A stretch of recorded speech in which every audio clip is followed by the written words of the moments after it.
It's time to cross the Atlantic once again. We return stateside, this time though to the Brickyard. The circuit built in 1909, synonymous with one of the largest races in the world and part of the idolised Triple Crown, the Indy 500. Whilst associated with ovals, the infield circuit has its fair share of glory, hosting some of the largest competitions in the world. And today, it's hosting the penultimate round of the season here. And whilst Schmidle has looked strong all season, the ever-closing threat of D'Amelio and Sveers in behind looms larger with just 4 races left. It's time for round 5 of the rFactor2 GT Challenge Series powered by VCO Esports live here on The Race. And it's myself, Lewis McGlade, and as always alongside me, Mr. Aidan Millward. Yep, Indianapolis, one of the most famous tracks in the world. Not using the oval, that would be overkill tonight, but using the 2014 layout that the IndyCars use every year. Very fast. It's quite a short lap. It's probably about a minute and a half in length, and should have some great overtaking opportunities, particularly into that turn 1 that's got a very heavy braking zone at the end of a very, very, very long straight. Indeed, and I think we are going to see some races. Saw the percentage of rain at 35%. There is a slight sprinkle idea that we might have in the second race. But we look now at the relegation. Already done the relegation for this season, already ticked off. We've gone through round 4, but of course our focus now after that heads up to the front end of the field. Who's going to be our top 5? Who's going to be our top 10 in the championship? Who's vying for a place in GT Pro next season? And who is going to end the second season as the rFactor2 GT Challenge Series champion and join Michi Hoyer with that title? We're about ready to go for qualifying here in the penultimate round of the season. Pole positions normally been dominated by a Varga Sim Racing driver at least. Of course, started the season with Yuri Toman. And we've also had Mikael Schmidle as well, taking a few pole positions, having won all of the sprint races to open the night. Of course, we've got 5 new drivers on the grid. Veltons, Nadev, Chris Shepherd returns to the series. Giancarlo Velarde and Moritz Mel join Split 1. We lose Herman Stocky after not partaking in the previous round due to injury. We hope he gets better. Yuri Toman, our first pole sitter of the season, also one of the ones dropped out, and a few others as well. Qualifying underway at the moment. Opening lap times of the session. Ibrahim Khan topping the session from Matthew Williams and Matt Richards. Mikael Schmidle only 5th at the moment, but we're expecting the track to get a little bit quicker. There's been sprinkles of rain in practice earlier on, about 20-25 minutes ago. That rain has dried up. There's no rain at the moment. It is drying up. The circuit is getting faster, so we would suspect those times would drop. And as we say so, 22.2 already from Mikael Schmidle. Yeah, Schmidle just hammering in those laps when you least expect them, as we see Ibrahim Khan coming through the snake pit, the bit that sort of bypasses the... It's actually turn 1, but it's the final corner if you're running the road course where the tyres blew up about 15 years ago in a particular open wheel sport that I can't say because it's trademarked. And he's still in 3rd is Ibrahim Khan. Matthew Williams in the very distinctive Stax Racing Corvette. Actually the fastest overall in Sector 1. You can see the spray being kicked up offline. Dynamic weather in rFactor2, so if you drive around on the wet stuff, it will dry out. And where you don't, it doesn't. It's just like real life. And absolutely, they're going to want to dry up that run into T1 just to make sure they've got a good launch down to it on the opening laps of the sprint race a bit later on. Plenty of time left in this qualifying session, about 8 minutes to go. Of course, the session will move over once we've reached the end of qualifying. No finishing laps towards the end of it, so you've really got to get your laps in pretty early. And here we are on board with a new car for us in the Split 1 of GT Challenge anyway. We've got BMW up for us. Go team, Julian Nadev. Nice to see a BMW on the grid. Really is something to bring a little bit of colour to the large amount, shall we say, of Corvettes and Ferraris. Yeah, it's everybody seems to have taken the Corvette and the Ferrari. People joke about it in the comments about it being the Corvette Cup, but this is sim racing. You find out what the fastest car is or the easiest car to drive, and you use it. It would happen if it was the Porsche that was the best car, or the McLaren that was the best car. Yeah, who knows? We'll have a field full of radicals next season. That would be fun. That would be fun. Although I'd always look at them and be like, is that a P2? Oh, no. It looks like a P3, doesn't it? It does very much look like a prototype. Juan Carlos Fernandez into the first completed lap. Only 14th, didn't actually improve in that final bit. A little bit of controversy in the previous race with the DX Droids drivers, who were doing quite well at the Nürburgring, and then there was quite a few incidents that sort of threw everything about. Dan Kell, having moved from university back home, was racing somewhere karting in the United Kingdom. By racing, it really wasn't karting, it was more boating. Crosses the line for 17th. I'm sure he'll have Papa Kell over his shoulder telling him what to do in his strong northern accent. Look at this lap coming in from Mikael Schmidle, who's trying to depose Dan Kell's teammate Matt Richards, who's currently on the pole position, a race winner in the GT Challenge Series already this season, back in Sebring, the first round of the season. That's a little bit too quick from Schmidle, don't you think? Yeah, I was watching Matt do some practice laps yesterday and looking at telemetry between his laps and Jonas Ravio's laps, who was flying in the first race of GT Pro last week. And it's amazing how you can carry over the real world stuff into the simulator to find that extra lap time. As Schmidle fails to go faster than Richards, that'll be because he went super duper deep into that final sector. Yeah, it wasn't good enough. Matt Richards as well, taking a bit of an upgrade. By a bit, I mean has had large upgrades to his rig. That being a brand new computer, as Louis-Philippe Capamachan goes to 5th place. A new computer, plenty powerful enough to run rFactor2, and then a new monitor as well. So he's playing the game at 144 hertz rather than 60, or I think it was actually probably close to 50 last round, which is not the ideal way to go racing. It is quite difficult. So now it's butter smooth, and looks like it is that way up towards the top end of the session. Here is Jordi Sveers, currently qualified only 9th place. This is the driver that's 3rd in the championship, just 7 points off of our championship leader, Mikael Schmidle. Of course, a race winner himself this season, back in Virginia, and also runner-up in the Nürburgring, where he was looking very strong, wasn't he? Yeah, he was. Ferrari seems to be better over the long runs, even though those Ferrari drivers of Terzic and Sveers and Stolzer will say that the Ferrari is absolutely awful, but you know, we can see that you're lying. But that Ferrari definitely does seem better over a longer stint than in the 50-minute sprint races that we'll have first up. I think it's more that it's just, it's not necessarily, I have no doubt that it's probably worse than its tyres than the Callaway, but it can just overtake, and that is so very important because the Callaways can't really overtake each other. Although that said, there was quite a large amount of difficulty from Jordi to overtake Timotei Andonovski on course for his first victory last time out. Elias Fernandez in 6th place. Nice improvement, gets himself above the Nürburgring winner. Matt Williams on his return to the series, only 8th place for him in this qualifying session. Saw some great pace from him at the Virginia International Raceway a fair while ago. Ibrahim Khan up towards the line, purple second sector. Is there going to be any improvement from him? No, it is not. Only 4th place he will stay, but 3 Zanchos, no bias, up in the top 4. Dan Kell, 13th place as well. Again, no bias. Moritz Mel, nice work from him to get that BMW into 12th place. You'll note that we have 26 drivers on the grid. We are missing 4. Miguel de los Rios being one of them. Roman Yakubovic, Jesper Eriksson, and Rory McDuff. Rory McDuff, the American, missing due to it being exam finals. And unfortunately, education may slightly take priority over over sim racing. Sim racing is importanter than education. Absolutely, I've seen those. Arjen Veltens to the line, goes 20th place. Obviously, one of our fresh promoters to the series. Actually, from his promotion, has already been moved. I think he's already been moved quite far up into the championship. He's actually 17th in the championship already, courtesy of taking 2 race victories in Server 2. Here's Matt Richards, our pole man at the moment, setting a good first sector, a good second sector as well. Looking pretty good for the Welshman. Apparently, he was going to change his wing end plates to the Union flag rather than the Welsh flag, which is a bold statement for a Welshman. We should have put the English flag on it just to spite him. I've got some other flags to stick on there, but I don't think he would have appreciated them. A pirate flag. I mean, I've got plenty. Don't worry. None of which Ed would also approve. I'm sure there's a few Pepes in there. Alan Terzic, nice first sector. Not a good second sector though. To the line, 5th place. Good drive. Got himself a good drive. Got himself a good penalty last time out. Quite a large one, I think it was in the second race. Maybe about 30 seconds. It was 30 seconds, one of a few drivers to get a penalty. I'm sure we can go into that after this qualifying session. Veltens, looking good through the first and second sector.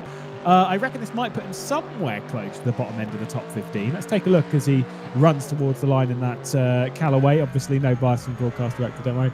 13th, there we go. Ding, ahead of Dan Cowell. Nice one. Nice lap. I'm hoping Matthew Williams will have a better time out here than he did at Virginia, where he was just an unlucky passenger in an accident where he was just wiped out and broadsided by Alan Terzic, because he's been doing so well in terms of pace, only to be wiped out in just sheer bad luck. His luck across the Portland International Raceway and the Virginia International Raceway was terrible. To the line this time, and no improvement. That'll be his session done. I don't think there'll be time for him to complete another lap before the checker flag comes out in this session. Ninth place for him in this qualifying session might be a little bit disappointing, but I'm sure he'll be alright with that. Look at this! Look at this from David Serra. This is actually looking pretty tasty indeed. Could be somewhere inside the top 10 for the Spaniard. DX Droids already got a driver inside that top 10, being Fernandez. That'll be Ilias Fernandez. No, yes, it is Ilias Fernandez in 7th place. Obviously, there's Juan Carlos Fernandez as well. Towards the line, 3rd. Wow, what That's a big lap from David Serra. That is mad. I did not think he was going to hold that through the final sector. Big stuff as well. Here comes the Finn of Turka Hakkinen, 25th. He'll be bitterly disappointed with that. 23rd. He'll be bitterly disappointed with that for the Finn. Yeah, that's not the pace we'd be expecting from Turga Hakkinen. When he was driving the Bentley last season, yes, but not in the Callaway with his talent levels. That's definitely not where he'd want to be, but still plenty of time to get it through the field in race 1. 5 seconds left on the clock. I think we move straight over, so I don't think Schmidle's going to be able to finish not this going to be able one to do off. this. No, but it's purple first, purple second. It looks like it's going to be a Zancho Simsport front row, though. Matt Richards on the pole from Ibrahim Khan. There we go. We move on. The time was not there for Mikael Schmidle, and Matt Richards grabs his first pole position of the season, his first pole position in GT Challenge, and breaks the threshold of Varga Sim Racing in that qualifying session. Now the question lies is, if they've beaten that in qualifying, are we going to see a different race winner in race 1? Mikael Schmidle, throughout the 4 sprint races we've had this season, has won all 4. And Matt Richards did say, before we went live this evening, the goal tonight is to break that record. And what a way to do it. Yeah, a 10th and a half faster than Ibrahim Khan, who, let's be honest, he's just pipped Mikael Schmidle to that 2nd place. But brilliant job from the Zancho boys. No bias. But yeah, we're in for a hell of a first race here. We certainly are. Of course, regular format for the GT Challenge Series. Same as GT Pro. We do qualifying. We head into the first race, which is a shortened 15-minute affair. And then we take to the feature race a good 45 minutes around the Indianapolis Motor Speedway. Big note, of course, it is the penultimate round of the season. After this, we jet our way across to Spa. That's a good couple of weeks away, though, the 28th of December, when we hit the finale. And, of course, GT Pro's finale comes up before that. A few pointers for the Indianapolis Motor Speedway along straight away into that tight turn 1. Great overtaking opportunity. And then this sector, when it comes to turn 5, or turn 4, rather, the right-hander, before we go through the chicane, we should expect to see maybe the odd spinner through there. It's a very, very tricky corner. You've got the back straight away into that 90-degree left. And then you've got this switchback section where we saw some beautiful racing between Erhan Yovsky and Jonas Raivio in the GT Pro. And I think we could be seeing the same thing again. It is still a little bit damp on track. We will note that one. I think we could be in for a tricky race start. I don't think it's going to be wet enough to cause any issues under braking, but it's definitely something to think about when they do go into that corner. As just trying to see what's going on. That's the starting grid. There we go. Matt Richards, Ibrahim Khan locking out the front row. Mikael Schmidle will be looking to get up there. And David Serra and DX Droids, I want to see how well he does, because that was a blinding lap he put in. It certainly was at the dying moments of the session. Luke D'Amelio and Alan Terzic on that 3rd row of the grid, with Louis-Philippe Cabmajan and Ilias Fernandez back in the grid. We were expecting to see maybe another RPM Esports driver. We didn't get one. Timotei Antonovsky, the Nürburgring winner, down in 9th place. Hopefully a bit better luck for Matthew Williams. Jean Lacey Esports. Oh, that's a little bit disappointing from them. 11th and 12th for Kasper Stolzer, and 3rd in the championship. Jordi Zveer starts from that 12th place. Paul Auguste Lana from 13th with a great qualifying from Moritz Mell. And then Arjen Veltons on his debut in Server 1, Dankel 16th place. He'll be pretty happy with that, considering he's not particularly comfortable in his rig at the moment. Jorgen Adev, 17th position with Juan Carlos Fernandez. Chris Shepherd on his return to Split 1 with Nick Jacobs in behind, being beaten by his teammate. Only 20th place for the Dutchman. Mohamed Patel way behind his teammates at the moment on his getting ready for his departure from John Lacey Esports Academy, with GB Racing Giancarlo Velarde and then Turka Hakkinen and Andrea Terzi in 24th place. The final two runners, Donat Pradan and the final runner on the grid, Vlad Tokarev in that Aston Martin. We're not too long away from starting this 15-minute race around the very short, very, very raceable though Indianapolis Motor Speedway. It's quite a long run into turn 1, and I'm pretty sure Matt Richards won't want to go too early, will he, Aiden? No, because everybody else will have a bigger run-up going into turn 1, therefore carrying higher speed. And I think Matt Richards just wants to avoid any carnage into turn 1. And the other thing being is that they're going to be curb hopping like it's the Gold Coast 600 through that chicane, so hopefully nobody will wipe themselves out getting the car off balance there. Well, obviously there'll be no help between the two teammates. Matt Richards cannot tell Ibrahim Khan when he's going. It is against the rules of the series, so it is just Matt Richards by himself out front with Mikkel Schmidle, our championship leader, directly in behind him. Ibrahim Khan's not lined up alongside the Welshman, and we are underway in the sprint race of the rFactor2 GT Challenge Series, powered by VCO. It's a good launch from Matt Richards with Ibrahim Khan, his teammate, in behind. Mikkel Schmidle already becoming under pressure from the great qualifying session of David Serra, who was almost looking down the inside. He's going to make contact with Mikkel Schmidle, going straight on. Oh my goodness me, that was quite a whack on the rear end. I don't think there'll be any major damage, but it was a very, very scary moment indeed. We've got a yellow flag out already. We'll have to go and check out which one that. I think it might be Turka Hakkinen. Kapamajan's dropping down as well. Louis-Philippe Kapamajan, there we go. I think actually Turka Hakkinen might have got away with that one.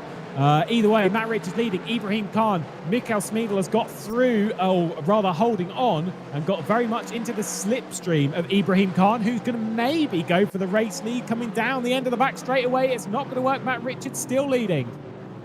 Everybody through the first, the only chicane very cleanly as Moritz Mell up the inside of Chris Shepherd. Chris Shepherd upside Moritz Mell. So I got that the wrong way round, but through the tricky S-bends towards turn 9, where you can cut so much of that curb on the inside to get a decent run towards the snake pit. You can see them there taking all of that apex and using all the curb possible, and then sort of coming back into contact with the famous Brickyard oval as we go back to the front here.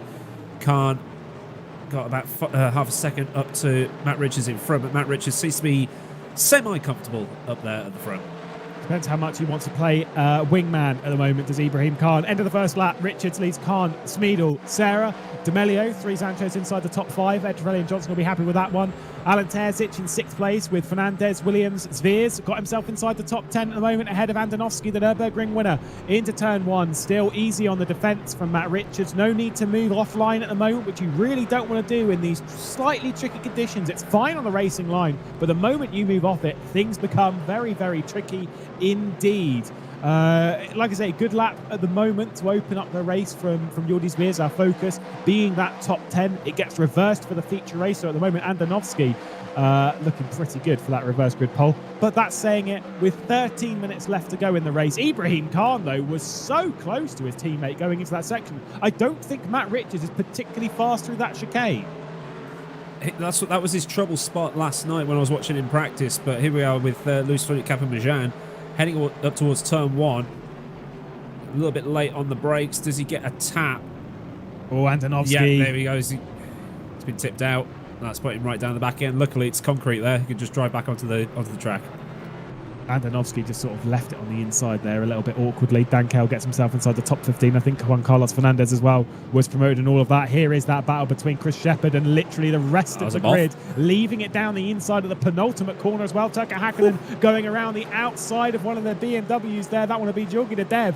That was a little bit tricky for him, a little bit dicey. Dankel moves up into 15th place. And Chris Shepherd on his return to Split 1 will be desperate to move himself up. Done a good job in Split 2 to get himself into Split 1 again. Obviously was in Split 1 at the start of the season, but didn't do so well. There's quite a dive though from the Englishman on the inside of Cal. Oh, that's a nice attempt though. And this is only slowing down Mohamed Patel. Yeah, he's got to be careful on the inside of turn 1. That curb is very high and can really upset the car. And you'll see it again as they come through turn 3 here, which then leads into the 4-5, which is the fast chicane. You see him get up on 2 wheels, and if you take too much of that, you could spin out, and if you upset the car too much, you'll go too wide on the exit, and that's going to be a cut track penalty coming your way if you do it too often. Jordi Veers has got by Matthew Williams as well for 8th place, so moving his way up the order, the Ferrari man, just a couple of positions behind his teammate Alan Terzic, who's now behind Luca Di Melio. We've seen those two battle it out a couple of times this season, most notably at the Portland International Raceway, where Alan Terzic was victorious in the feature race in that Ferrari for John Lacey Esports Academy, a track that seems to be working out in the favour of him. Back to our race leaders, Matt Richards with Ibrahim Khan and Schmidle in tow. It's all looking pretty close, but 2 seconds back, David Serra, they have pulled a huge gap on that lot. This is looking pretty good for Mikael Schmidle to potentially try something, just 2 tenths behind. Ibrahim Khan looking to the inside into turn 1. He's not really there. Who gets back into the slipstream. Doesn't fancy a dive down the inside. Talk us through the replay. Right, so Chris Shepherd here trying to go around the outside of Jordan Dev. Dan Kell's sort of smelling blood here, or Jordan Dev is off and round. And then Kell with a sublime cutback to try and get the run up towards the snake pit. Use all the curb on the inside just for that extra bit of room.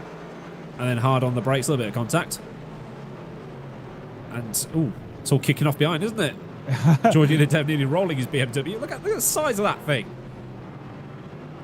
Yet Kell eventually wins that battle.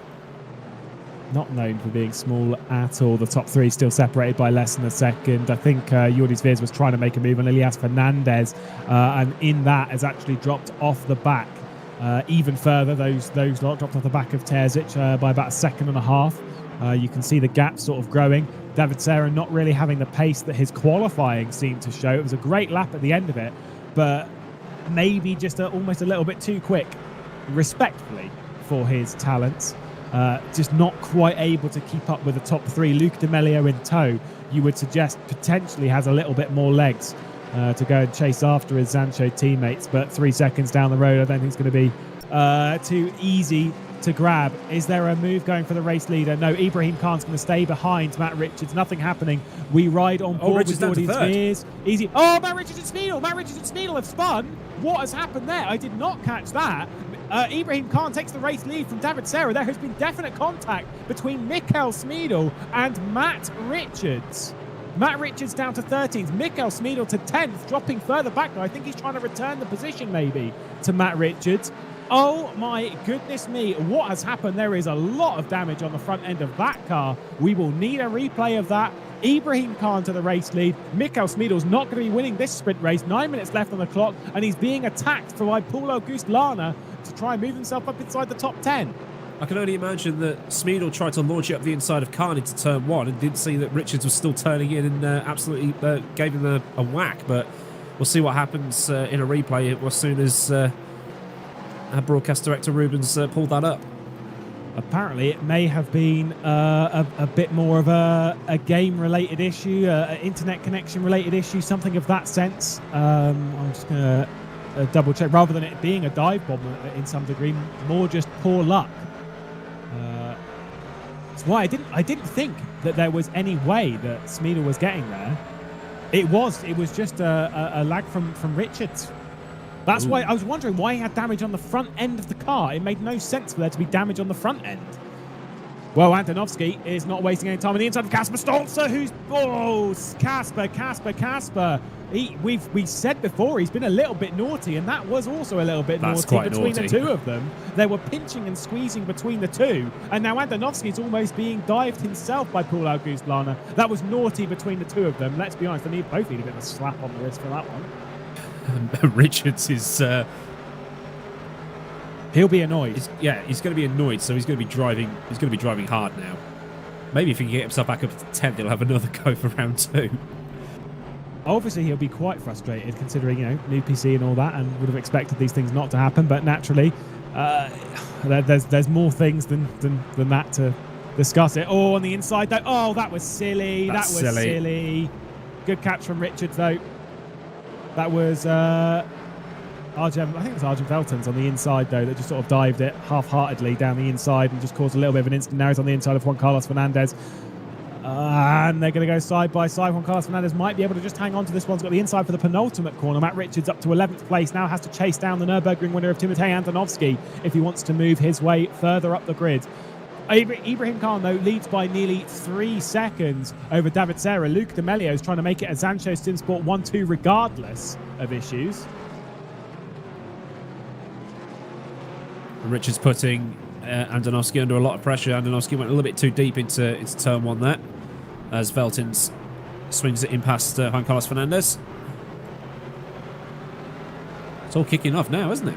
What was it that I said before broadcast that Ed Terrell Johnson says I bet the reputation of the team. So it was something in that vein about the reputation of the team on the line. That this round is going to be cleaner than the last couple, and we're not looking so great. We've just lost all of our reputation. Good move though by Matthew Williams on the inside of Ilias Fernandez, up to 6th place, looking like another storming drive from Williams, the lone Stax Racing driver. Doing very, very well again, which I'm kind of going to try and avoid talking about, because every time we do, something bad goes on. He had a good run in the first race of Portland, if I remember correctly, and then it all kind of fell apart in race 2. Might have been VIR. It was a long time ago now. VIR was when he got wiped out by in race 2. Yes, an absolutely. errant Ferrari. Yeah, it may well have been Alan Terzic, who might well have sent Mikael Schmidle, the man we're on board with, over the top of roller coaster, which is quite a large dip on the other side of it. Mikael Schmidle's trying to move his way back up the order. No way to move on Kasper Stolzer. You've got to be a little bit careful, because by my money, Stolzer, obviously it was between the two of them, between Andonovski and Stolzer, but by my money, I think Stolzer almost initiated it, which is kind of like a little bit of a childish thing to do. Oh, Luca D'Amelio's got by David Serra, by the way. Up to 2nd place is a Zancho Simsport 1-2. Yellow flags out in Sector 1. Chris Shepherd's out of the race. Yeah. And Vlad Tokarev moving down the order as well, so he's going to be moving his way further down. Alan Terzic is trying to get himself onto the podium. That's the driver that we're out as well. At. Oh, another retirement. My goodness. There we go. We are getting ourselves a little bit dirty. Still yellow flags out in Sector 1. Khan leading, D'Amelio, Serra, and then Terzic as well.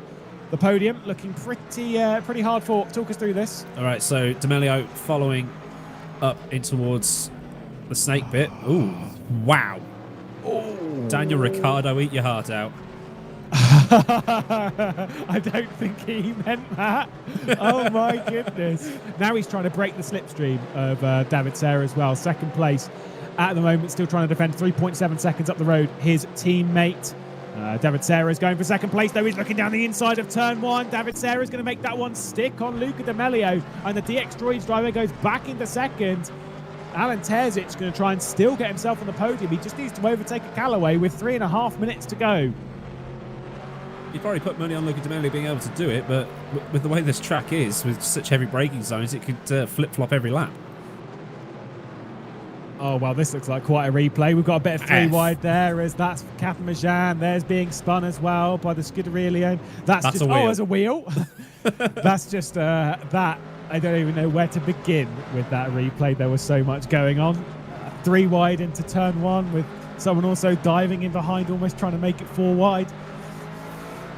Oh, yeah, where to begin?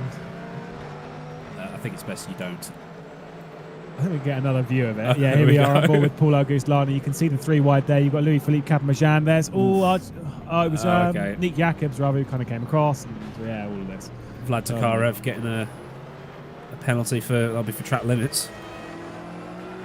Yeah, I don't even know where to begin with that one. On board with Andrea Terzi. He's got the track to himself. Yeah. He's well, you say that. Look at the gap. Yeah. Look at the gap.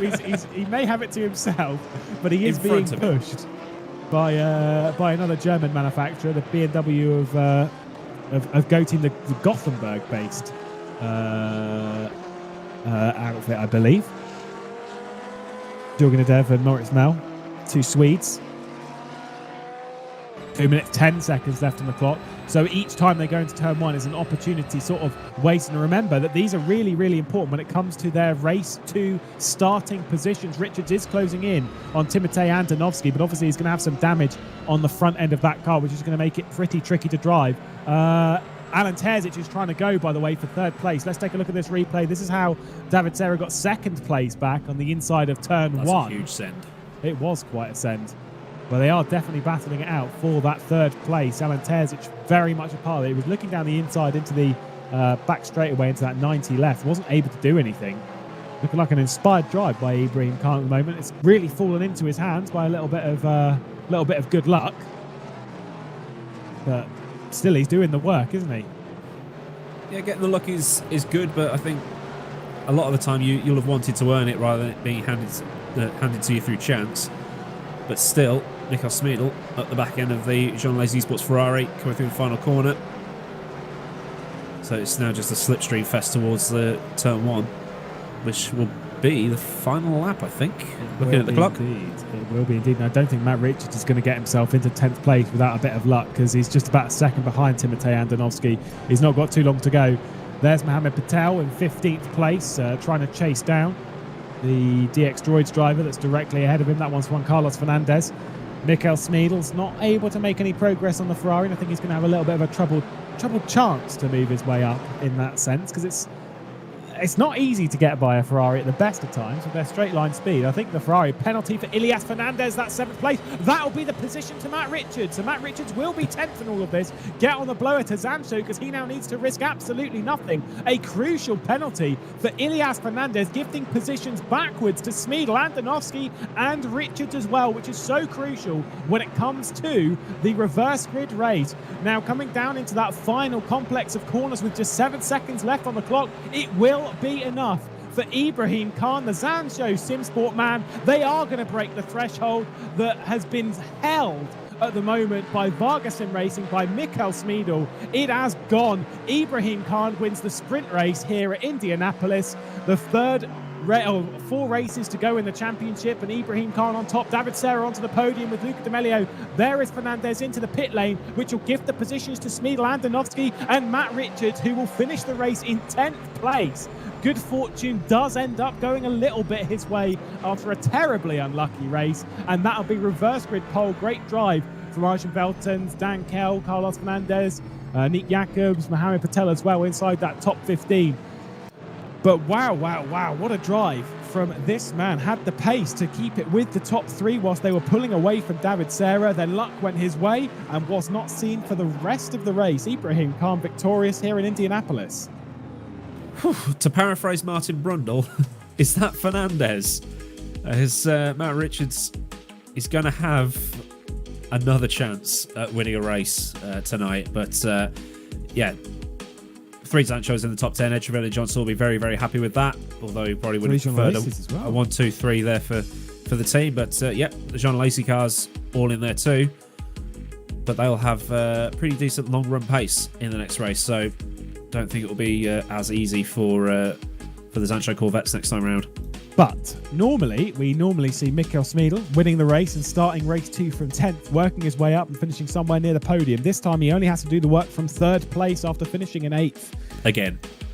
It's going to be interesting how he works his way up the order. For Jordi Sveers, our 3rd in the championship, Luca D'Amelio, 2nd in the championship coming into this. Obviously, they're going to pull in that gap a little bit to Schmidle. It was just 6 and 7 points between Luca D'Amelio, Jordi Sveers, and now championship leader. So they're all pretty tight when it comes to this title race. It may well look as if it was very much a Michael Schmidle battle, you know, and who's going to be the man to stop him? Is anyone going to be able to? Because he's looked so dominant. But that feature race just really throws things into the mix and makes things super open when it comes to this championship. Yeah, it can all change in a heartbeat. Have one bad run and you've dropped a lot of points. So keep your eyes open for the next 45 minutes of racing. It's going to be an absolute belter. And with that also, we only have 3 races to go in the rFactor2 GT Challenge Series powered by VCO, and this is where things get really, really interesting. What a thrilling fight it will be heading into Spa based on what we're seeing now, including drop scores and all that lark. We're going to have to do some mathematics when we get to Spa, right? And I hope you're ready. I can't maths. Neither can I. Well, leave it to Ruben. He could do it. He's smart. He just pushes the buttons for the cameras. I'll get Alex Sable to do it again because he did it for me last year. Oh, did he? Yeah, he had the spreadsheet and he updated it in real time and then he sent it to me. It's like, so you looked a lot smarter than you actually were. Yeah. Nice one. Ah, here we go.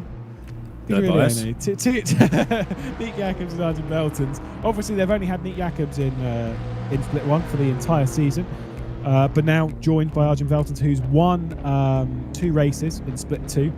Done very well in Split 2 as Veltons, and finally got his call up into Split 1 with 4 podiums as well to his name. Like I said, he's already been moved pretty mid-table. It was 17th that he's already entered the series in. Very good-looking cars as well. Not to be confused with Roman Grade in Esports. These boys were doing it first. Nick Jacobs as well. He's not had the greatest season, has Nick Jacobs. He started it quite well at Sebring, if I remember correctly. I had a good few points hauls. But from that point on, I've sort of like been struggling to get near like consistently decent positions. Yeah, it does seem that way. He's like you say, had a good start, but sometimes you just lose your momentum for whatever reason. It might take you a while to get back into things, but hopefully you can have a decent final round on the 28th of December. But looking towards the final 45-minute race at Indy, let's see what can happen, because anything can happen over the next 45 minutes. Yeah, of course. We've also got to remember that between the 2 rounds that we've got there, round 5 and round 6, we also have on the 21st of December, of course, the GT Pro Series finale at Spa, and also for VCO on the 26th of December. I've got to give it a bit of a shout out. There's an award ceremony, a small one. You might have heard about it. No. No? No. Me neither. No. The VCO Simi Awards. I think a live broadcast with Ben Constanduris. Coming up on the 26th. Black Hawk Racing. They've had a few. I was going to say they've got a few drivers. I don't think Kubovic is here though. So this is. Didn't we do this before? We had another one where we had we had a look at a team and like, yeah, their drivers aren't there. So this is almost feels a little bit. Yeah, they're not. I'm looking at the running order, and yeah, you're right. They're not here. Roman driving the Porsche, which is very nice. That Aston also looks quite good. Of course, they run an Aston in the Virtual Endurance Championship as well. I believe they also run a Ferrari in that, of course, GTEs rather than GT3s. Nevertheless, a 45-minute race ahead of us with rain potential as well, just to spice things up. And, how spicy it'll be. It's certainly looking wet out on track at the moment. I don't know if you're watching this, Aidan. Yeah, I'm seeing it on my screen. That's... that can only be described as damp. Of course, they are in warm-up at the moment. We're not actually in a race session. We are now. We are now. But the wet weather seeming to play its fair part as we head into the feature race of the rFactor2 GT Challenge Series powered by VCO. 45 minutes will be on the clock, and it will be a tricky one. Certainly, rain played its part in the GT Pro Series. Let's take a look at the grid order then, with Matt Richards on pole position again, with Timotej Andonovski alongside him. The Nürburgring winner, Mikael Schmidle, yet to win a feature race this season, and Kasper Stolzer in behind. Matthew Williams starts from 5th place, with Jordi Zveers, Alan Terzic, and Luca D'Amelio starting from 7th and 8th. We've seen those two battle plenty of times, including in the previous race, of course. Behind that, the top 2 from the previous race, David Serra in 9th place and Ibrahim Khan after his debut victory in the series. Arjen Veltons 11th place and Dan Kell in 12th will look to stay out of trouble in this race after being promoted that position. Juan Carlos Fernandez in 13th, Nick Jacobs 14th, Mohamed Patel and Paul Auguste Lana starts from 15th and 16th place. Then we've got Jorgen Adev, Moritz Mel, Andrea Terzi and Donat Prodan. There we go. We can see some rain in the background, and that is very accurate to what we're seeing out on the circuit. It is a wee bit damp. Ilias Fernandez, after that late race penalty, dropped down into 21st place with Turka Hakkinen. Disappointing drives a little bit further down here. Vlad Tokarev and Giancarlo Velarde. A couple extra retirements starting from 25th and 26th. Louis-Philippe Capamachan, who's been in trouble a little bit this season, with Chris Shepherd on his return to Split 1, going about as well as the reason he left it in the first place. We'll see if he can clean his way up the order. Wet weather scenes that we're seeing here at the Indianapolis Motor Speedway with that 45-minute race. Are we going to see more rainfall throughout it? Are we going to see dry weather ending up? Are we going to see that rain stop and that nice drying circuit? Aidan, we're in for an absolute treat here. Yeah, we're told there's like a 35% chance of rain, but in Pro, it absolutely hammered down, but as soon as it had come, it had stopped. So those who pitted for wet tyres really missed out, and the track only got to like 27% wet, which isn't enough really for the wet tyre. So some drivers are going to have to make a call, or maybe some drivers in a team who are further back might end up being the guinea pig for any wet weather running. Or wet tyre running, I should say. You hear this chat all the time of visibility. Oh, visibility in the mid-pack. And you think, oh, it can't be that bad. Oh, it's horrible. Believe me, mid-pack here on rFactor2 in the wet weather, you can see nothing except spray and maybe, if you're lucky, some brake lights. I reckon we may see a little bit of an issue in that mid-pack heading into that very, very tight turn 1. Or the chicane. Or the chicane. Hopefully they would have gone single file by that point. But it's quite hard to judge when you're single file, of course. Andonovski's on wets, I've just been reliably informed. Yes, this is the thing. Is obviously, you know, free tyre choice and how that'll play into it. I don't know what Matt Richards is on in all of this. I believe he is on slick tyres. It is wets indeed for Andonovski. It's wet tyres for also Schmidle. On wets. Yeah, indeed. We'll need to keep on top of this one. Slick tyres for Matt Richards. Could that be a bit of a gamble here in these slightly wet conditions? Feature race coming up, the penultimate one of the season, the rFactor2 GT Challenge Series, powered by VCO. Lewis McGlade alongside Aidan Millward in the commentary booth, getting very, very close. They're all contact as well between Matt Richards and Timotej Andonovski. I'm sure the Welshman won't be happy with that as he sets off to take the lead again. Mikael Schmidle going side by side with Kasper Stolzer in the background. It's a good launch from Andonovski, who's staying in that slipstream behind. We look backwards from Matt Richards to the chasing pack as we head into turn 1 at Indianapolis. Braking early, Andonovski's nearly going to get a hit from Kasper Stolzer, diving it down the inside. Mikael Schmidle making contact with Kasper Stolzer and pushing him out wide. Richards leads, Andonovski, Schmidle, Stolzer. Jordi Zveers has got by Matthew Williams as well, so 5th place for him. Terzic, D'Amelio, Kel already up into 9th place. Nice work from him, and Ibrahim Khan in 10th. Yeah, so just a reminder, Andonovski on wets, Schmidle on wets, Richards on wets. So those three, as they would say, V8 supercars are the pioneers, but it's all going to be what happens over the course of the race. If that rain comes, will it come while they're still on wets, or will they, will the track dry out too much in the interim? Jordi Zveers has made a move already, by the way, up into 4th place, getting by his teammate Kasper Stolzer, so he's marching up the order at the moment. Hopefully, in his case, Kasper Stolzer will play a little bit rear gunner here, and he certainly needs to aid his teammate to try and get himself this championship that he so desperately wants. Yellow flag out in Sector 3, not sure who that one's for. It's Paul Auguste-Lana, who's dropped right the way down to the back end of the field. Matt Richards leading the way again, 0.3 per second over the Nürburgring winner and our championship leader as well in behind, Mikael Schmidle. Like I said, not won a feature race this season. Has been on the podium a couple of times in the feature race, has won 4 of the sprint races, but not a feature one. Here comes Andonovski, a man who has won a feature race, to the inside of Matt Richards. Absolutely nothing that Mikael Schmidle can see, especially with that shade in the grandstand. There goes Andonovski to the race lead. Wasn't covered off at all by Matt Richards. Why was that? Good question.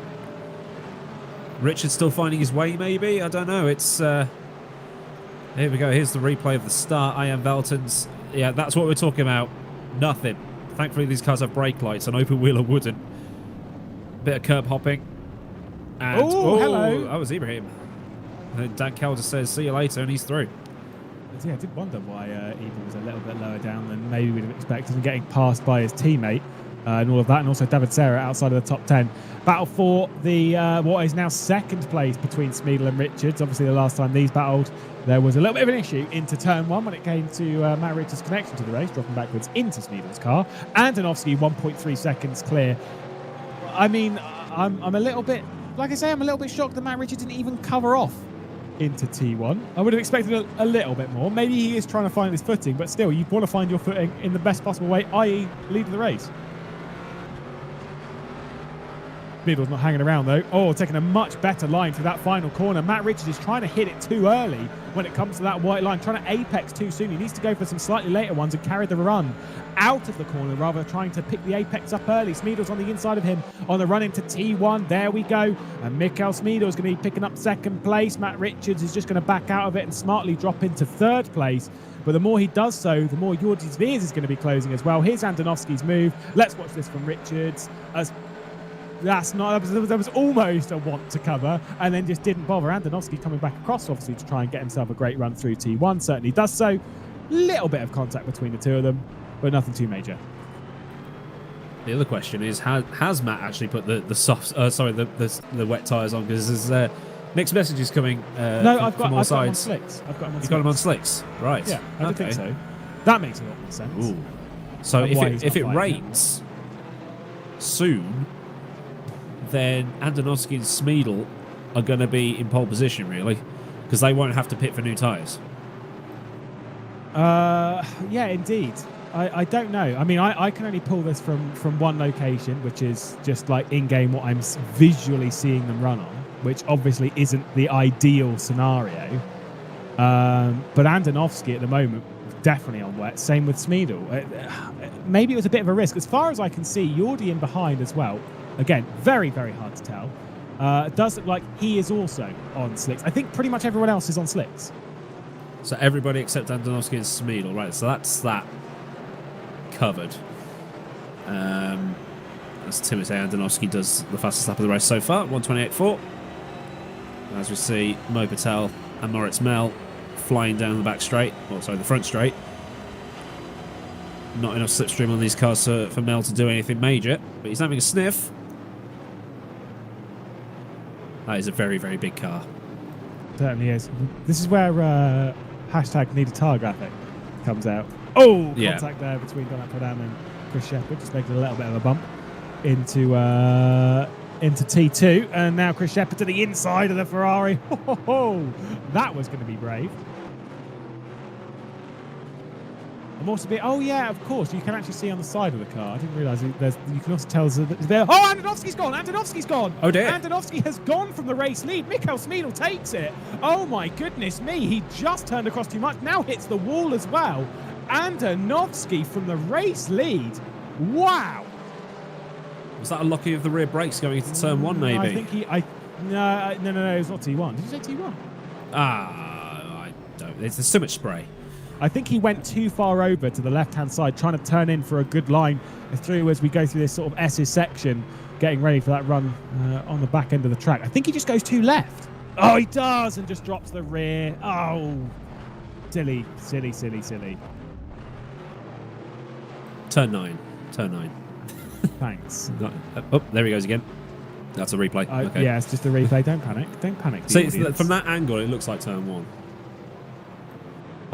Yeah, well, now he's down in 8th place. We'll see if he can work his way up the order. As far as I can see, pretty much everyone else is on slick tyres, with the exception of Schmidle and Andonovski.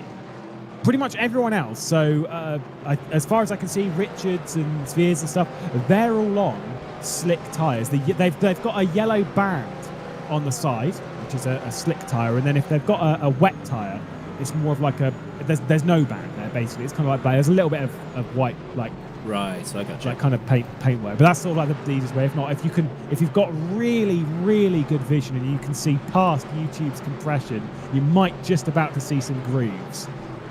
Maybe. The other thing is though that you can see that the track is visibly drying out, so the track is starting to come back towards Richards and Sveers over Schmidle. So again, if it rains, where's that crossover point going to be? It's yes, it's risky business at the moment. It's kind of like the time when I wouldn't want to be a strategist. Well, that race we did at Snetterton a few months ago, where half the field was on wets and half the field was on dries, and the track dried out. Okay, but let's not speak about that, Martin. That's kind of the situation we're in. A more realistic sort of a take on the scenario is David Serra, I think, is about to be passed here by... is that Nick Jacobs? No, it's one of the two. Sion Veltons, Yep. It's the 47. Just over good switch back. T1 and Veltons goes through. Yeah, pretty solid move. More accurately, if we look at the GT Pro race last time, where there was... obviously, it was a dry race. It then started raining, and a few people came in for wets. And what was important to know is, yes, the rain was a lot less than what we're seeing now, like as in like a shorter period towards the midpoint of the race. Those that pitted were faster, but not by much. It wasn't by enough to scare anyone on the slicks, because the pit lane timer was you lose too much. So it's kind of in the same vein with this. Of course, for Schmidle, whose gap, by the way, has gone, it is now half a second to Matty Richards. who set the fastest lap of the race in the previous one, a 27.6. It's going to be much faster on this in comparison to Speedway. I think there's been a few mistakes as Matt Williams is trying to move his way past Kasper Stolzer for 5th place. But look how much Richards has gapped Sveers as well in that period. Look at that. Schmidle's in the pit lane. Schmidle's gone into the pit lane. Dries. Mikael Schmidle not feeling the wet weather tyres. So regardless of whether he was waiting for more rain, that's out of the window now. He has decided that it's a better idea to switch to the slick tyres, and Mikael Schmidle hands the race lead over to Matt Richards. Wow, wow, wow. He didn't get a drive through this early, did he? No, he is not. No, he's pitting for Dries. I was going to say, surely he's not. It's just his box is very late in the pit lane. It's a very long pit lane at Indy as well. So it's effectively a huge penalty for doing this, because now he's going to have to use the same tyres as everyone else to try and cruise up to the back of everyone, to try and get past everyone. A monster mistake for our championship leader, Mikael Schmidle. Wow. Aiden, heading into the final round of the season, you do not want to be making mistakes like that this late, especially now. Like, his drop score was quite a low score already. Yeah, I was going to say that, because Schmidle scores so highly virtually every round. His drop, if this is like another... Well, this will be his drop score. The thing is his drop score that currently holds, which this realistically will beat him for those of you that will try and get into that. We'll try and sort as Turka Hakkinen goes for a little bit of lawn mowing. It is obviously your lowest score across the season is your drop score, and we have that on one round.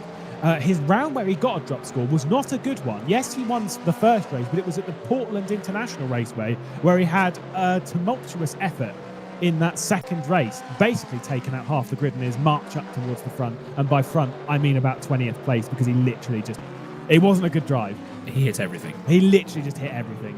Luca Di Melio to the inside of Matthew Williams. Oh, my goodness me. There we go. He completely overdid that. And Matthew Williams is thinking, can I have some luck, please?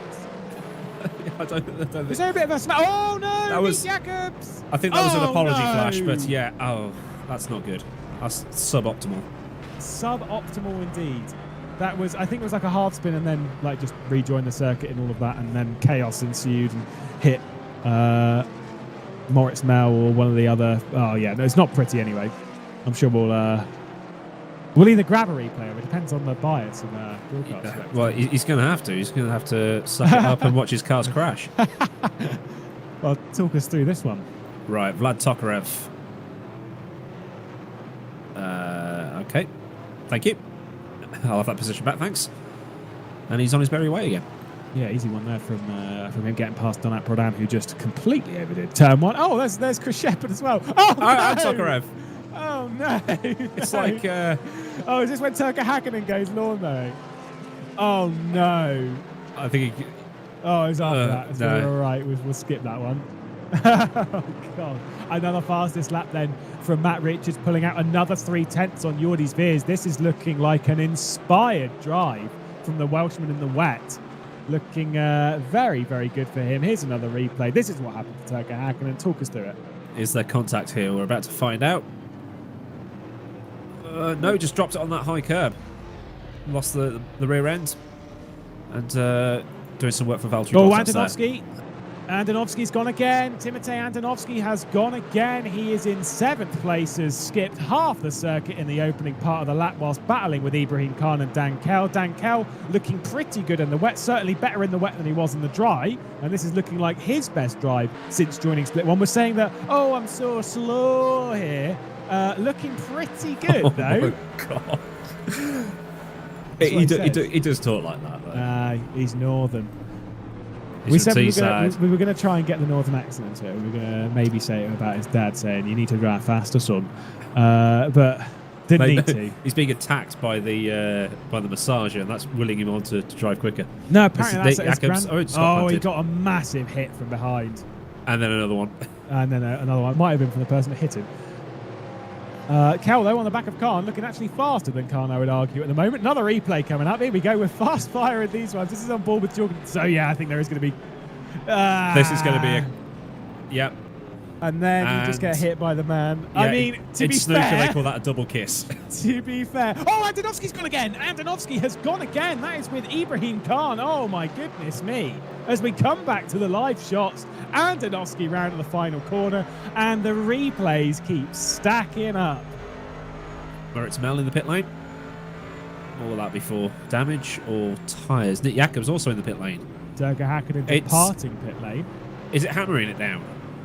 I don't know. We don't have many people on the wets, so it's There's wet. wipers on. Yeah, the wipers on anyway. I think it is raining a little bit. Either way, Dan Kelt being passed by Arjen Veltens back down to 9th place after all of that. Had to back out of it when Andonovski spun. It is raining again, getting the call from race director, race producer.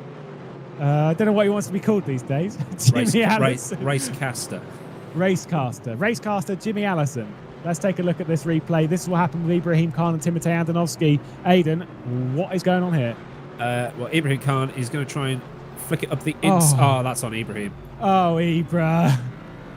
Buddy. Like, that is not... Oh, my goodness, who's that spun? Ibra's gone again. Ibra's gone. Ibra has gone. Oh, my goodness. Every time we go to a replay, there is carnage and chaos here at Indianapolis. Ed Trevelyan and Johnson, you said it was going to be cleaner, son. You were wrong, man. Oh, my God. Ibra and Mohammed Patel going side by side in the final corner. Mohammed Patel is moving himself inside the top 10. There's 4 Jean Lacy Esports Academy cars inside the top 10 now. Ferraris galore at Indianapolis. Back to the inside. I think that there might have been a little bit of like, mate, that wasn't very clean from you, Mr. Patel. And so Ibrahim Khan goes back through. Aidan, I think Ruben needs a new keyboard because that Arky has been obliterated tonight. Where's he going? Deja vu. Yeah, just offline. Off that dry line that was just about there, but he still managed to spin his way out of trouble. Maybe distracted by Durga Hakkinen and all that. He was just trying to get out of the way, effectively. These are really tricky conditions, and with half an hour left on the clock, your race engineers are going to be thinking, I do not know what advice to give you. You go onto wets, they will be faster. You want to be the first one to go onto wets to take advantage of those wet tyres. As we see on board with Andonovski, what is going? Oh, no.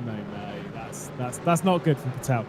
That was not a good move. That's not an Archie moment. That's the wrong guy, isn't it? Wrong guy. Yeah. That was me Patel on. Would have been Philippe Capamajan. So Capamajan getting some of what he dished out back in Portland. Not liking it himself as we return to the United States. Luca D'Amelio is going to try and get himself a second Zancho inside the top 5 with a move on Matthew Williams. He'd have to take quite a dive, and with that wet line on the inside, that's brave stuff as he's tried this move a couple of times. Does get down the inside of Matthew Williams, then spins Matthew Williams. Oh my goodness me, Matthew Williams, where is your luck, son? And oh my goodness me, penalty already applied to Luca D'Amelio for track limits excursions. That was silly from D'Amelio. You know the track, the offline part of the circuit is wet. Yes, it is difficult conditions, but come on. I feel really bad for Matt Williams again. Every time. He's just in the wrong place at the wrong time. See, Andonovski goes for it. That's going to be a warning for cut tracks. He lifted out of it quite a bit though. Might just be able to skirt his way by that one. Obviously, they're applied automatically by the game. There's nothing we could do. I think Vlad Tokarev is moving down the order. It might have been Paulo Guslana or Donat Prodan. Either way, there is carnage and chaos everywhere. I don't even know where to begin. I'm just looking at the standings, seeing what's what. It's just we've only had one DNF, and it's Elias Fernandez, which is amazing considering how many suspension arms have been broken, how many track rods have been broken in the last 5 minutes. Considering how many people have binned each other. Oh, Luca D'Amelio is coming into the pit lane to serve the penalty. I don't know why I was bigging up that one. Either way, D'Amelio's coming in. Stop, literally, I was like, maybe he's going to come in. He's crashed on pit lane entry as well. So this is a real bravo moment from the GT Challenge crew. Oh my goodness me. Who is ready to move up to GT Pro? By the looks of this race, almost no one. This is all Ed's fault. Wipers have stopped as well. So it's looking like it's going to go back the way of the slick tyres. I think the only one on wet tyres really anywhere of any concern is the man ahead of Dan Kell, Mr. Andonovsky. Mohammed Patel, decides to skip there. That's a joke a lot. Ibrahim Khan. You can't help but laugh at it. I'm sorry. Louis-Philippe Capamajan gets himself into the top 10 and Mohammed Patel dropped down to 11th and all of that. So positions sort of being switched and back. Oh, and there goes Patel. Bye, mate. Spinala. Oh, it is very tricky. I'll give him that. It's really hard work. We should be used to Ferraris doing that this season, but it must be said. It's tricky. He's on a wet track on dry tyres.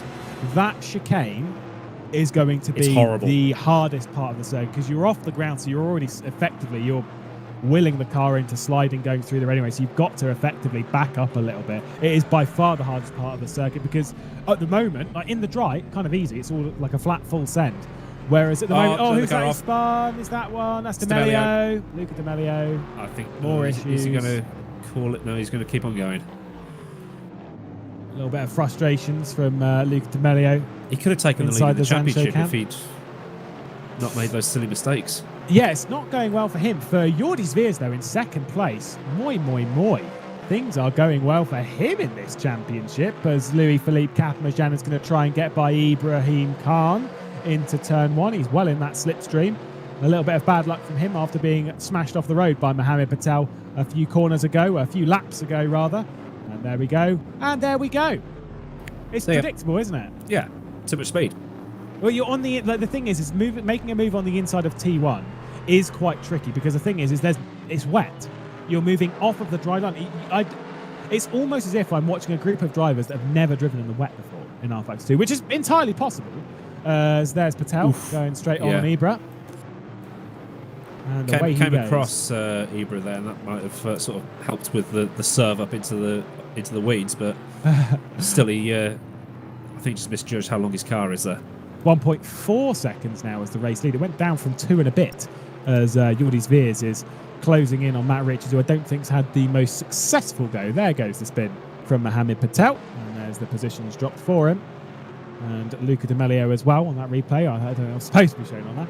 But there is Ian Velton. Oh, I hadn't even realised that Ian Velton is running in 5th place. That's a mad drive from the driver recently promoted Paulo Guslana. Drive-through penalty. This is on board with Luca D'Amelio as we're going to see his spin a little bit further down the circuit. Just way too fast as the left-hander on the end of the back straight. And away he goes. Track is getting noticeably drier on the racing line, so things might get a little bit easier for people in the next sort of 5 or 10 minutes. Much cleaner, really good driving standards. The information coming from Ed. Oh, goodness. Andonovsky, still on those wet tyres, is moving back forward. He's still on those wets. For now. Mate, if he comes up to finish somewhere inside the top 5 after his, he's leaving it halfway down the inside of Matthew Williams. You see Ian Velton run him way wide. Yeah, of all the people on this circuit right now, buddy, please don't spin Matthew Williams. He's had his fair share of bad luck in this championship so far.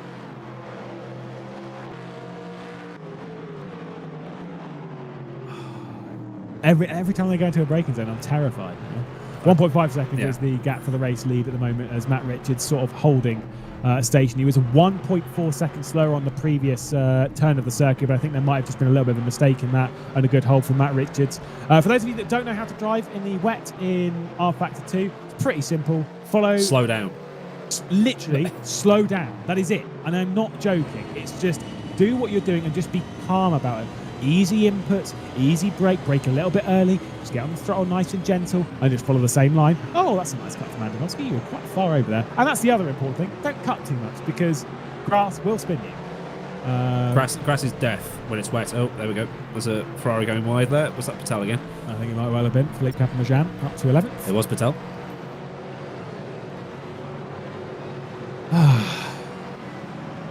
Wow. Hopefully, from that, we're in for a better midpoint of the race. Already halfway through. Matthew Williams defending from Andonovsky, trying to apply pressure to Ian Velton. And the harder these fight, the more likely it is that the Northerner in behind, Dan Kell, will be closing up 8th position for him at the moment. Ibrahim Khan 9th and Juan Carlos Fernandez rounding out the top 10, who's having a little bit of pressure applied to his shoulders as Louis-Philippe Capamajan is closing in. Side-by-side shot, looking backwards from Veltons. This battle for 5th place, looking ahead from Andonovski. The same battle. You can see very, very little from Andonovski. If, in a sense, if anything was to happen to Ian Veltons and you're Andonovski, you have to hope that it's not going to be in your path because you can't really see him well. Yeah, the wet track as well. It's going to be unpredictable when you do slam on the brakes to get the car at least try to stop it, which the failure to lock brakes thing. It's a little bit rule. It's a little bit confusing when you've got ABS systems on the car as Andonovski goes a bit too deep into the snake pit. It just basically means just slam on your brakes when the car's spinning. It just makes you a little bit more predictable. Indeed. I think the sun somehow is coming out. It's peeking out, isn't it? It is just peeking. He hasn't got his hat on yet. No, you can see from onboard from up here. I don't know how much you can see on the fronts. You can definitely see it on the Callaways when the windscreen wiper is going from left to right and back and forth. At the moment, though, we are not seeing any movement from that wiper, and so I think we are done for now when it comes to action of the windscreen wiping variety. Juan Carlos Fernandez holding on to 10th place from a fairly battered Louis-Philippe Capamajan, the battle of the three namers. The moderately exciting. Oh, he's nearly running a little bit wide there. We've seen a few cars spin that. Did say we were going to see one. Oh, don't accelerate, mate. Don't do it. What would you do that for? Oh my god. Unsafe rejoin. Oh my god. Why would you accelerate straight onto the front of Mikhail Schmidle, who's in 13th place, by the way? He's moving his way up the order. I think I had sheer panic then, the pitch I reached. I think Schmidle's made his way up by virtue of staying on the track rather than anything else. Goodness me. It never ceases to amaze me. The thing is where I would encourage series. I mean, love a good wet weather race, but my goodness me, it is good fun. But when you get a really competitive race, oh no, Matt Richards has spun. He spun big style, and it's at the corner that he was saying there was going to be threat of spins as well. That looks like it might well have been done all of his own volition. This is on board with Casper Stolz, so it's going to come through, try and make it a 1-2-3 for John Lacey. We've already had one of those on the road. That was back in Virginia when we had it taken away courtesy of a penalty. Either way, it's a John Lacey Esports Academy 1-2. 10 seconds was cost to Matt Richards in all of that. Oh boy. I don't think we're done with spinners today, though, Aidan. No. It doesn't rain, it pours for Matt Richards today. And it has poured. In terms of weather. He should be used to it, though, being from South Wales. From Wales, yeah. Absolutely. Let's have a look. Talk us through it. Don't make this a slow-mo. Oh, go and press that down key. Just too quick in. Yeah. Too quick in. Offline. There goes the spin. Easily done. Very, very easily done. But swearing in Welsh. Swearing in Welsh. Is it fair to say a fairly careless mistake, just overdoing, kind of didn't need to? We had a good gap to the car behind. Yeah, he was 2 seconds ahead of Jordi at the start of that lap, who now is 3.1 seconds ahead of his teammate Alan Terzic. But Matt's got himself into third, so he's got past Casper again, and he's pulling away already. Oh, there we go. And there we go. There's Moritz Mel. That's an 8.5 for Moritz. I was only going to give it a 7. 6 or 7. Oh, look at that! Using the 500 layout. Yeah, the pit escape road for the Indy 500. That's won him a few points in my book. We'll upgrade that one to an 8. Might as well get a run up. Vlad Tokarev in the Aston Martin up in 12th place. We'll think what's been going on this race, because I think he's already been spun himself. Now running in 12th for Unison Racing. Now got the championship leader closing in, who will be sat there thinking, oh wow, this race has really gone badly. I think he would have been better off not pitting. Yellow flag out in sector 1. Who's caused that one? I think he just gambled on. Philippe Capmachan. I think he just gambled on rain arriving sooner rather than later. Yeah, but do you not think he would be better off staying on the wet tyres? Because look at where Antonovsky's still quite a way down the road in comparison to him, and Antonovsky's had issues. And respectfully, Antonovsky's not as fast as Nico Schmidle. Do you not think Schmidle should have just stayed on the wet tyres and accepted his judgment? Yeah. That's what I would have expected him to do.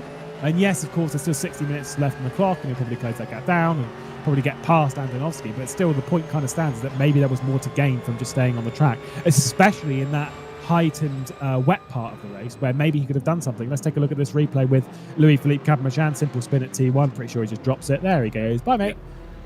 Oh, Giancarlo Velarde's been round again. Oh, was that Matt Williams as well? Can't have been. No, Williams is still going. Wasn't. Whew. I saw a slightly purple car, which obviously Giancarlo Velarde's is, and there's a little bit of purple on that Williams car. There's also some bright green as well, which should have been quite a giveaway. You'd hope. You would. Williams still trying to get himself inside the top 5, though. He's sat on the back of the Scuderia Leone driver, trying to get what I believe, and I'm pretty confident with calling this without looking it up, the first top 5 of their season in Split 1. I don't think Nick Jacobs has done it yet. Might have to check his race 2 at Sebring, because I think he did quite well there. I certainly don't think it was a top 5. He says. Oh, he's done that on the wet tyre as well. Oh, I literally had to say it was a top 5. Nick Jacobs did get a top 5 back in Sebring. Oh, damn.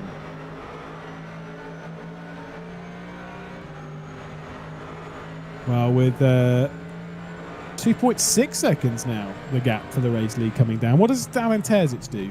Does he battle his teammate? Of course, the important information coming into all of this is Dan Kell's trying to get 7th place off of Andonovsky. Inspired drive from the Northern Englishman. We'll just call him a Northerner for now. As the normal, not North Macedonian, just the regular Macedonian, apparently, defends from the Northerner.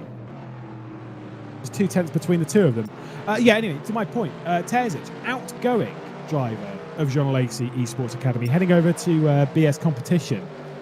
After this season is complete, has already dropped out of the Virtual Endurance Championship. So this is his final running in the Jean Lacey Esports Academy squad. Same as Mohammed Patel, who are both dropping the outfit to go and join BS competition as these two battle it out for position. Louis-Philippe Capmachan, after a not good drive, is going to go straight on at T1 again. Oh no, he does hold it back to the apex. Nice work.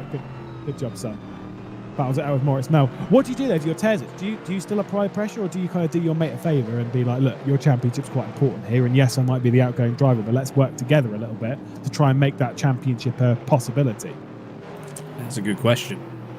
I want you to answer it right now. Yeah. Racing. Why not? No, I don't agree. Oh. We'll talk about this when we get home. Oh my god. I think the thing is because they're mates as well. It's not like it's for contract, it's not for blood. Here goes Dan Kell on the inside of Andonovsky. Oh, Andonovsky moving across a bit, still moving across a bit, really forcing him onto the wet. You can't keep moving whilst there's a car alongside you, Mr. Andonovsky. That was naughty. Now pinching Dan Kell. Kell going side by side, a little bit of contact between the two, and Kell gets up in the 7th position. That was naughty from Andonovsky. You can't keep moving whilst there's a car alongside. It's not touring cars, son. We heard that one from Jimmy Allison earlier. Yellow flag out in sector 3. There's another one. Tick. Oh, dear. I think Ed has a lot to answer for after this race. We need to get him on the broadcast. Explain yourself. We're already... he's asked to be on the broadcast a few times. We've been through this. We did this with the whole dance show bias thing back in... that was a good day. Virginia. Yeah.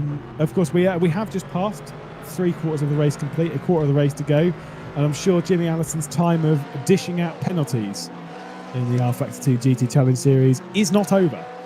Luca D'Amelio for Zancho Simsport on the inside of Donat Pradant for Volante Racing. Oh, I would say that's going to be an easy move, but in the wet weather, there's the snap of the brakes. Made A it. corner that he's spun it a couple of times. Brave to attempt it there. There we go. Boff. They came together. I'll take back my criticism of Andonovski. They kind of just came together there. So I take back that criticism. Is that a thing I'm allowed to do? You reluctantly take back your criticism. I wouldn't say reluctantly. I'll just take it back. They came together. I'm sure they'll both have been screaming in their car about driving into me. Oh, you've driven into me in a straight line, which I've done before. I've shouted at someone for driving into a straight line. Looked back on the replay and thought, yeah, we came together.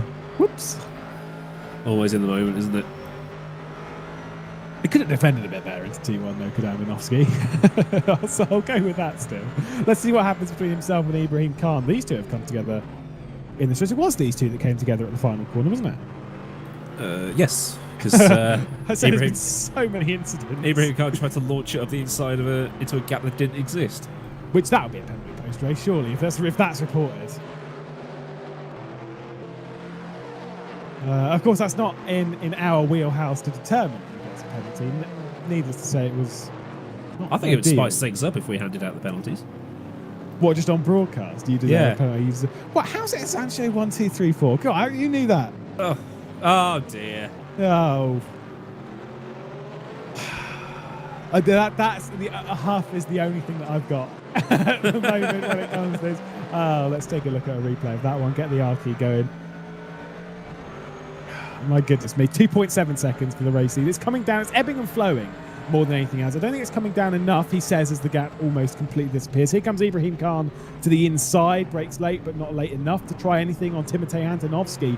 The top 10 at the moment as Juan Carlos Fernandez is trying to hang on to it with Mohamed Patel in behind. Jordi Sviers defending, sort of, in a sense, to the 2.8 second gap that he's got to Alan Terzic.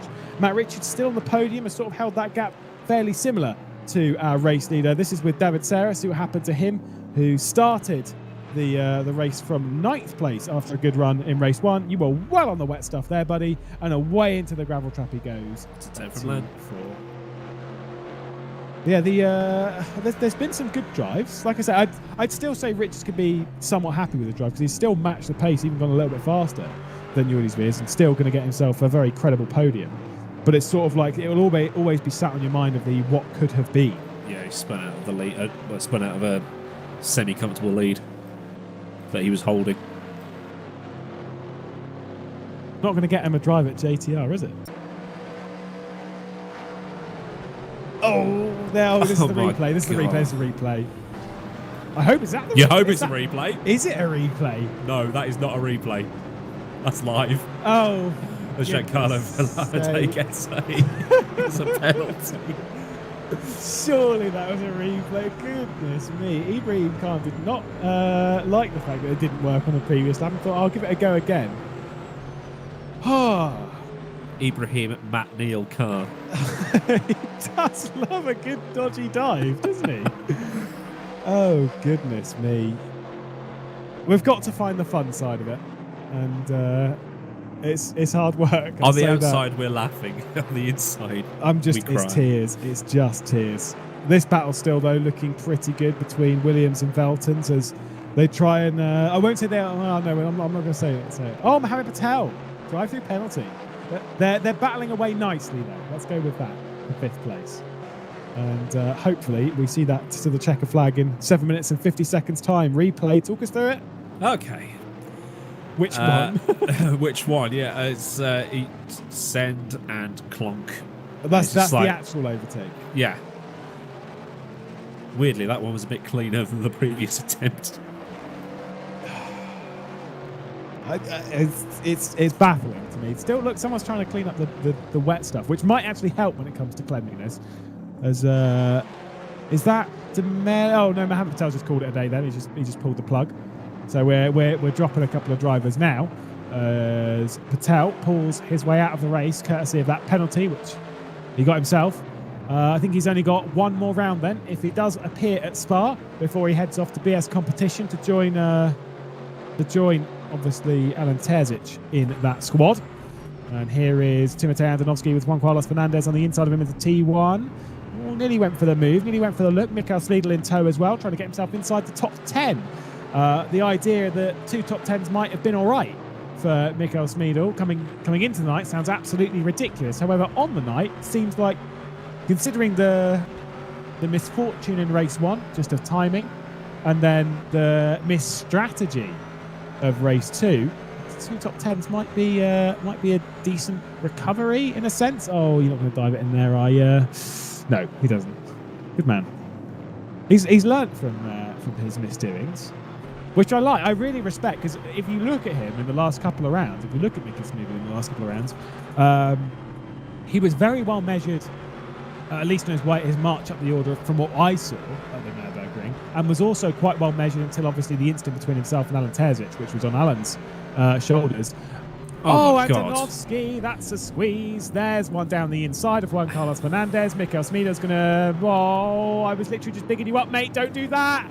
Oh, I should have been giving him the praise I was then, should I? A half is all that's needed, Aidan. I might need to buy some shares in Eurofil after this. Well, it's always surprising. Right, here we go. Juan Carlos Fernandez to the inside. Mikael Schmidle going to try and make it 3 wide into the wet. No, he does back out of it. Juan Carlos Fernandez going to go down the inside. He's going to run straight on at T1, though. Timotej Andonovski is going to swoop back up the inside. Carlos Fernandez is on the grass and on the way miles out of the circuit, I believe. Where is he? There he is. There goes Mikael Schmidle up into 10th place. That was as predictable as it possibly could have been. And Vlad Tokarev also a part of this battle.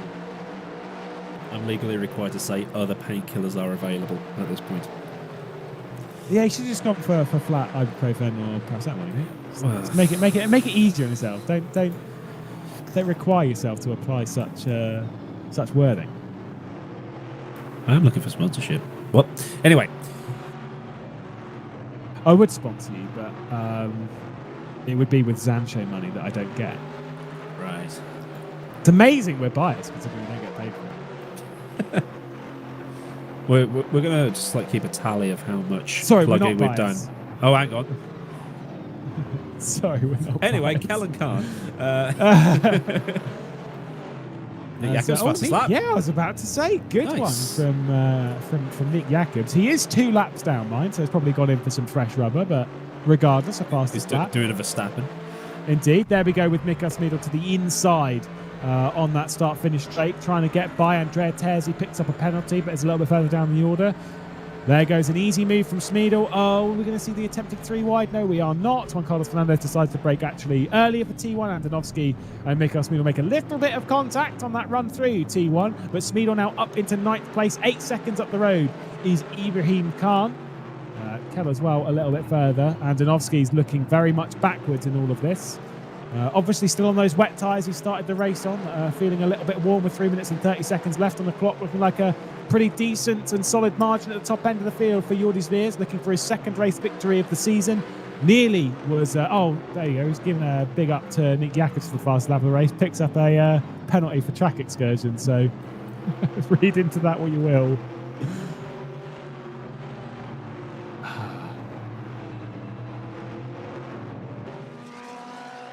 Oh, that's nice. Oh, nice.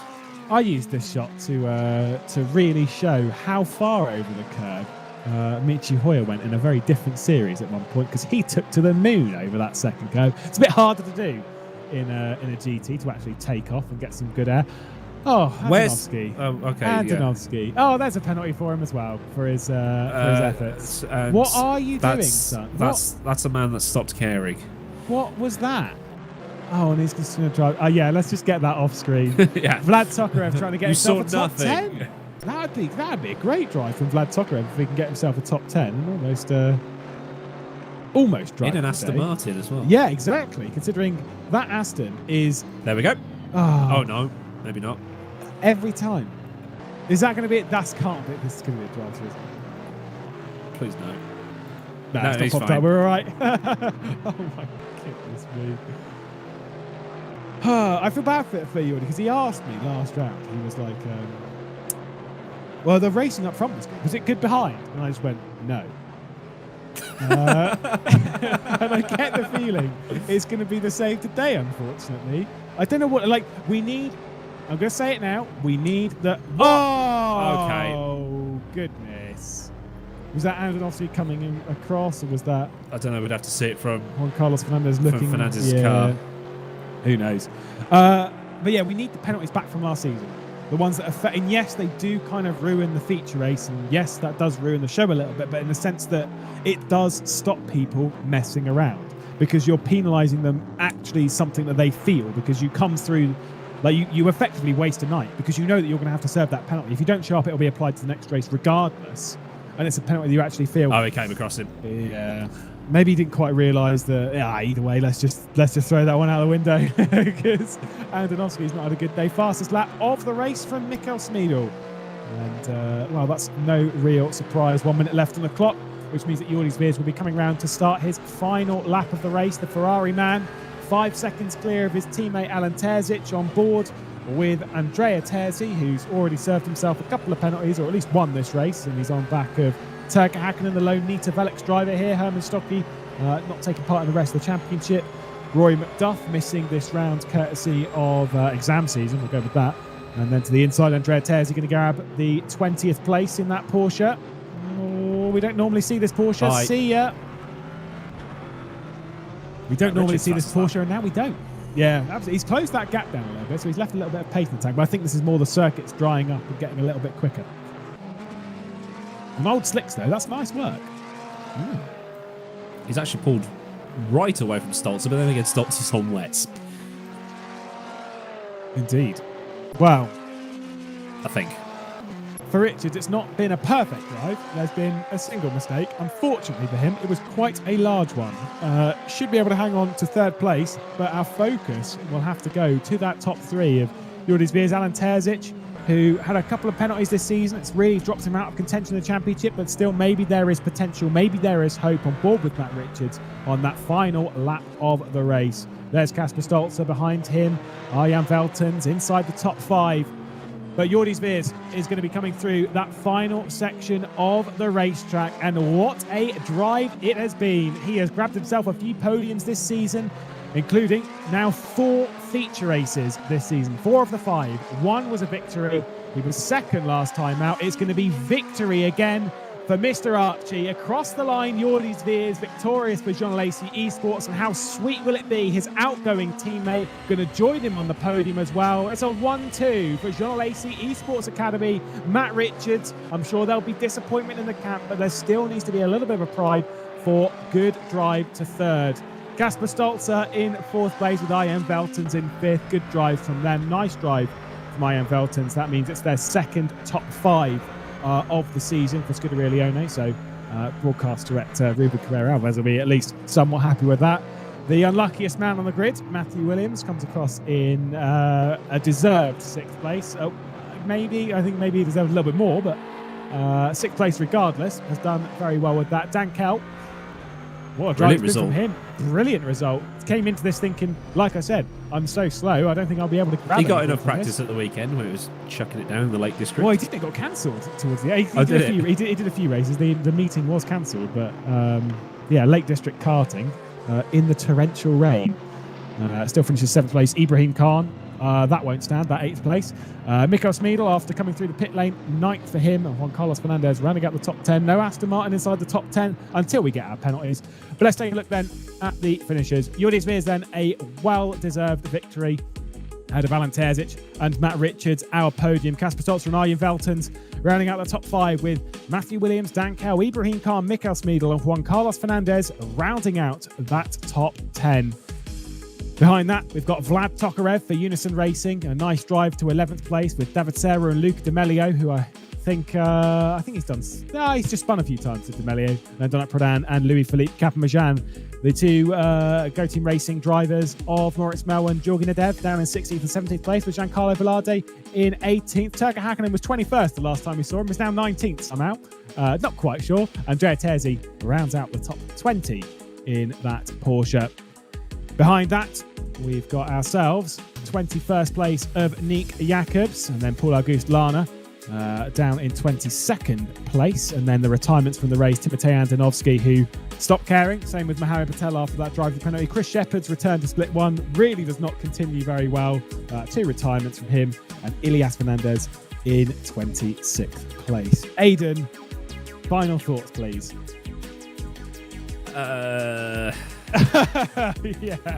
Yeah. I wonder what Spa's going to be like. That's going to be brilliant. We hope so. Spa. It is a couple of weeks away before we head to that brand new circuit. But of course, GT Pro heads there in just a week's time. It must be said, this GT Challenge field, we really need to tidy ourselves up and have a good finale heading into 2021 as well. Thank you anyway for joining us here live on the race, rFactor2 GT Challenge Series powered by VCO Esports. And we'll see you in a couple of weeks' time when we return for the grand finale to see who's going to be our series champion. Until then, thank you very much for watching. Goodbye.